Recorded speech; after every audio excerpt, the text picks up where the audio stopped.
Primeiramente, tem uma coisa que a gente vai precisar aqui bastante, são essas massas. A gente pode calcular a massa da placa, a massa de cada furo e a massa total. Logo, a gente vai precisar desses valores. Vamos fazer isso. Então, o problema informa que a densidade de massa, a quantidade de massa por unidade de área é 20 kg por metro quadrado. Então, vamos chamar isso daqui de BM. 20 kg por metro quadrado. Então, se a gente quiser calcular a área da placa sem os furos, basta a gente fazer isso aqui.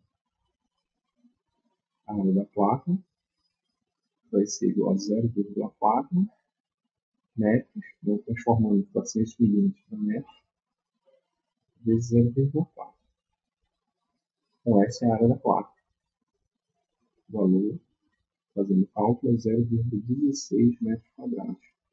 Se a gente quiser agora calcular a massa da placa, basta a gente usar a seguinte equação. Essa aqui é a quantidade de massa BM, a quantidade de massa por unidade de área. Então, a gente pode fazer o seguinte: pode escrever BM e a equação fica mais fácil.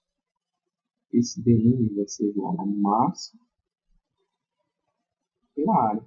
Então, a gente pode calcular a massa fazendo BM vezes a área, passando essa área para cá para o outro lado. Então, vamos fazer o cálculo. Massa da placa é igual a BM vezes a área da placa. Ou seja, é igual a 20 vezes 0,16. Então, se a gente faz os cálculos, a gente chega até o valor de 3,2 kg, que é a massa da placa. Agora vamos fazer o cálculo da massa do furo. Então, primeiramente, a área do furo ela é igual a π vezes o raio do furo ao quadrado. Π, o raio do furo é 50 milímetros, vamos transformar isso para metros já. 0,05 metros ao quadrado. E se a gente quiser calcular a massa do furo, cada furo, a gente vai fazer BM vezes a área do furo. Vai ser igual a π vezes 0,05 ao quadrado, e π vezes 20, né? Que é BM. Aí nós vamos colocar aqui na ordem, a gente colocou no conceito BM, que é 20, vezes a área do furo. E vezes o raio do furo ao quadrado. Então, se a gente faz os cálculos, essa massa de cada um dos furos, ela vai ter um valor aproximado de 0,157 kg. Essa daqui seria a massa que teria aproximadamente cada um dos furos. Se a gente quiser calcular a massa total, a gente pode fazer isso também. A massa total em é igual a massa da placa menos 4 vezes a massa do furo. Então, se a gente faz esse cálculo, a gente chega até o valor aproximado de 2,57 kg. Então, esse aqui é o valor da massa da placa. Bom, vamos agora fazer os cálculos dos momentos de inércia. Vamos começar pela placa. Primeiramente, a gente calcula o momento de inércia IG da placa, que é em relação ao centro de gravidade da placa, que é dado por essa equação. 1 sobre 12 vezes a massa da placa, vezes A ao quadrado mais B ao quadrado. Então, vamos fazer esse cálculo. o IG da placa vai ser igual a 1 sobre 12 vezes a massa da placa, foca logo o valor numérico.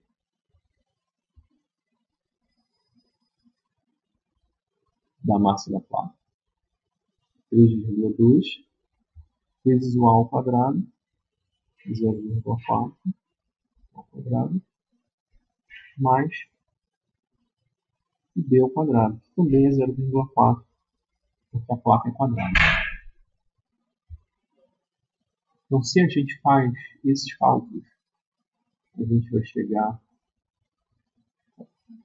até um valor aproximado de 8,53 vezes 10 a menos 2 kg vezes metro quadrado. Então, esse é o momento de inércia da placa em relação ao centro de gravidade dela. Agora, a gente vai calcular o momento de inércia dos furos. Então, primeiramente, vamos calcular o momento de inércia do furo em relação ao centro de gravidade dele e depois o momento de inércia do furo em relação ao centro de gravidade da placa, usando o teorema dos eixos paralelos.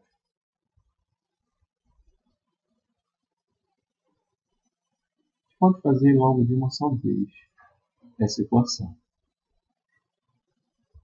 Então, vamos fazer. O momento de inércia IG do furo vai ser igual a meio vezes a massa do furo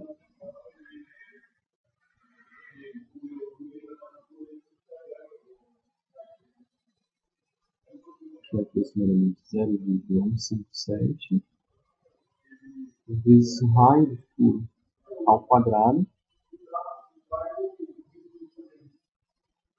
mais, estamos usando essa segunda equação, tá? Colocando essa equação do momento de inércia do furo em relação ao centro de gravidade dele, mais a massa do furo vezes a distância dr ao quadrado. A massa do furo, a gente vai colocar aqui novamente, 0,157 vezes a distância df ao quadrado. df a gente viu agora há pouco, que é 0,15 metros, ou seja, é 150 milímetros. Transformando para metros, a gente vai ficar com 0,15 metros. Isso a gente eleva ao quadrado. Depois de ter feito os cálculos, usando a calculadora, a gente chega a um valor aproximado de 3,73 vezes 10 elevado a menos 3 kg vezes metro quadrado. Então, esse seria o momento de inércia que teria cada um dos furos. Agora, a gente pode calcular o momento de inércia da placa perfurada, usando essa equação aqui. IG é igual ao IG da placa vezes 4 vezes o IG de cada um dos furos. É isso que a gente vai fazer. Então, o IG total vai ser igual ao IG da placa menos 4 vezes o IG de cada um dos furos. Quando a gente faz esse cálculo, a gente chega a um valor aproximado de 7,04 vezes 10 a menos 2 kg vezes metro quadrado. Então, aqui a gente tem o momento de inércia agora da placa perfurada em relação ao centro de gravidade dela. Basta agora, para a gente terminar o problema, a gente calcular o momento de inércia dessa placa perfurada em relação ao ponto O. E a gente vai usar o teorema dos eixos paralelos. Com essa equação aqui, I0 é igual a IG mais a massa da placa perfurada vezes a distância d ao quadrado. Essa distância d ela não é dada diretamente no problema. A gente não tem essa dimensão d aqui. Mas a gente verifica que ela é metade da diagonal desse quadrado. Então, aqui para cá a gente tem a diagonal, a distância d é metade da diagonal. A diagonal do quadrado é dada pela equação, que é o lado do quadrado vezes a raiz de 2. Então, essa distância d é o lado do quadrado, que é 0,4, vezes a raiz de 2, daqui eu vou para diagonal, dividido por 2. Ou seja, essa diagonal é igual a 0,2 vezes raiz de 2 metros. Tá? E agora a gente pode fazer o uso da equação, do teorema dos eixos paralelos. IG mais a massa vezes o d ao quadrado. Então, o I0 é igual ao IG, que é 7,04 vezes 10 a menos 2, mais a massa total, que é a massa da placa perfurada, que nós calculamos aqui, 2,57 kg, aproximadamente. 2,57 kg, vezes a distância d ao quadrado, que é 0,2 vezes raiz de 2. Então, quando a gente faz esses cálculos, a gente chega ao valor aproximado de 0,276 kg vezes metro ao quadrado. Então, esse é o valor do momento de inércia da placa perfurada em relação ao ponto O. Bom, uma observação, né? Esse problema, apesar de ele dar uma quantidade de cálculo razoável, ele, o chave dele é esse nosso raciocínio, aqui, essa estratégia de solução, para a gente calcular o aumento de inércia total. Então, a gente usa os valores tabelados, a geometria do problema e o teorema dos eixos paralelos. Bom, eu desejo sucesso para você na solução dos outros exercícios. Até logo!